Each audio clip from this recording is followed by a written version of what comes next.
Assalamualaikum teman-teman. Di postingan aku kali ini aku mau coba share budgeting aku dalam sebulan atau rencana alokasi dana versi aku dalam sebulan. Di sini aku mau mulai tulis rencana alokasi dana Mei 2024 sebagai judulnya. Tapi mohon maaf banget karena aku tulisnya bener-bener nggak lihat kamera, jadi aku baru tahu pas videonya udah jadi kalau tangan aku ini menutupi sebagian besar tulisannya. Tapi yang penting ilmunya sampai, yang penting maksudnya sampai dan bermanfaat, mudah-mudahan, amin. Di sini aku mau coba share budgeting bulanan aku tanpa maksud negatif apapun, murni hanya ingin berbagi. Di sini dimulai aku dari menulis kewajiban dulu, yaitu adalah bayar rumah. Bayar rumah di sini adalah maksudnya bayar KPR ya teman-teman. Jadi bayar KPR dalam sebulan itu aku ada sekitar 1.250.000. Lalu setelah bayar rumah ada biaya listrik yang dimana menghabiskan biaya sekitar Rp200.000 dalam sebulan. Lalu PDAM yang biasanya aku budgeting 100.000 sebulan, tapi kadang ketika dibayar malah lebih murah dari itu, tapi tetap aku budgeting seharga 100.000 dalam sebulan.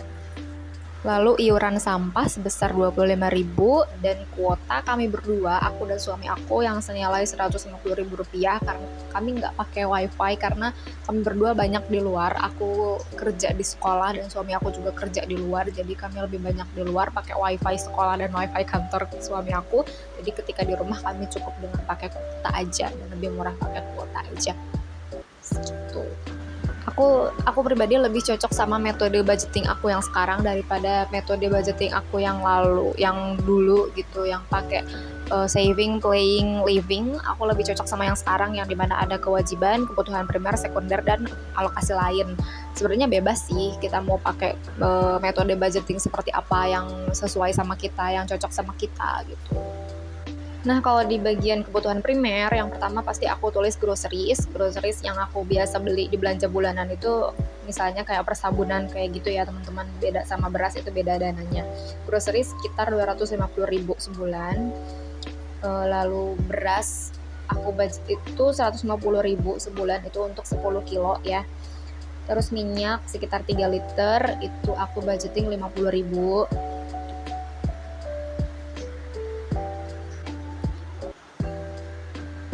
Terus ada galon dan gas, itu aku budgeting 100.000 dalam sebulan. Dan terakhir adalah belanja mingguan seperti sayur mayur, lauk-lauk gitu ya, itu dalam sebulan itu aku budgeting 750.000. Oh iya, kalau teman-teman sendiri udah mulai budgeting atau belum nih di rumah? Kalau aku sendiri, aku udah mulai budgeting dari awal menikah, dari waktu suami aku masih gajinya mingguan. Jadi setiap awal bulan itu aku budgeting untuk 4 minggu, 4 atau 5 minggu gitu. Yang semuanya pakai ilmu kira-kira. Jadi yang kira-kira minggu ini habis, nah budgeting minggu ini untuk beli itu dulu.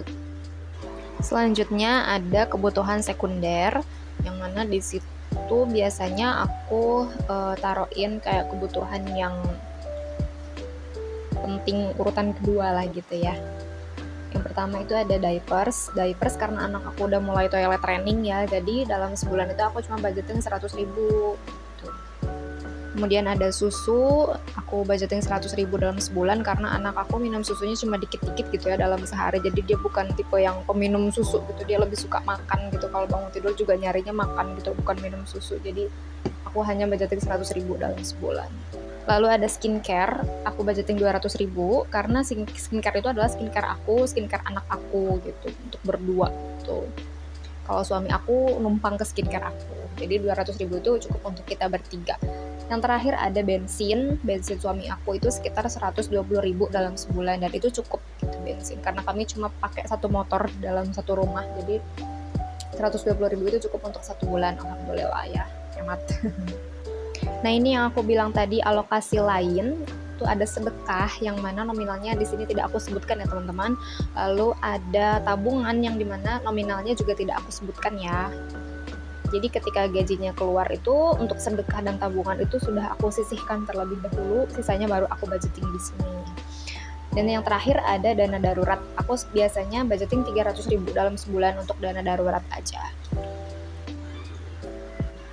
Nah gitu teman-teman, budgeting aku dalam sebulan sebenarnya bukan yang mewah banget, bukan yang kekurangan banget. Aku ngerasa ini sederhana aja gitu, karena menyesuaikan dengan penghasilan kami berdua gitu, yang memang alhamdulillah cukuplah untuk hidup kami bertiga dengan layak gitu.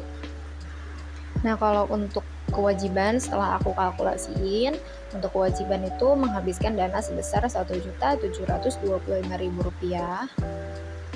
Walaupun sejujurnya bayar KPR rumah itu agak berat ya teman-teman, tapi aku merasa ini worth it dengan apa yang aku rasakan sekarang, ketenangan, keharmonisan rumah tangga juga gitu, karena kita sama-sama belajar mandiri, aku dan suami aku belajar untuk mandiri gitu. Dengan tinggal sendiri juga kita jadi belajar bertanggung jawab gitu kan.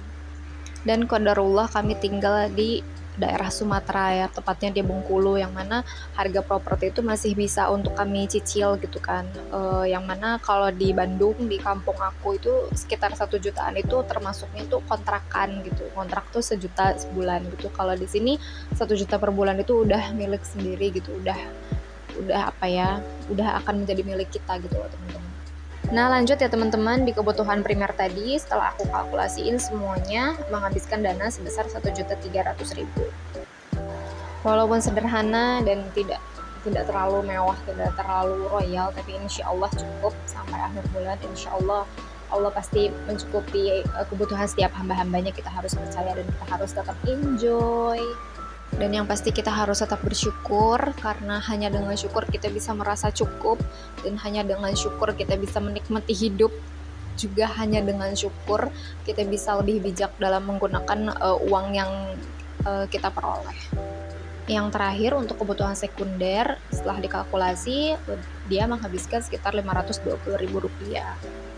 Yang aku tulis paling bawah itu dana darurat ya, yang aku tadi budgeting 300.000 sebulan, itu untuk betul-betul darurat kalau misalkan ada yang bocor atau ada yang habis tapi dananya nggak ada gitu, itu biasanya diambil dari dana darurat gitu. Betul-betul kerasa banget efeknya ketika kita nyimpan untuk dana darurat dan enggak, walaupun kita udah budgeting serapi mungkin tapi enggak simpan dana darurat, itu tetap bakal keteteran ke depannya. Nah setelah aku grand totalin semuanya itu senilai Rp3.845.000. Jadi ketika ada gaji keluar itu, setelah aku sisihkan untuk sedekah, untuk tabungan, juga aku budgeting untuk sebulan. Setelah semuanya disisihkan untuk tabungan, sedekah, dan untuk kehidupan sebulan itu, barulah sisanya bisa kita pakai untuk playing lah istilahnya, untuk makan di luar, untuk jajan-jajan, atau untuk jalan-jalan kemana, barulah pakai uang sisa itu teman-teman.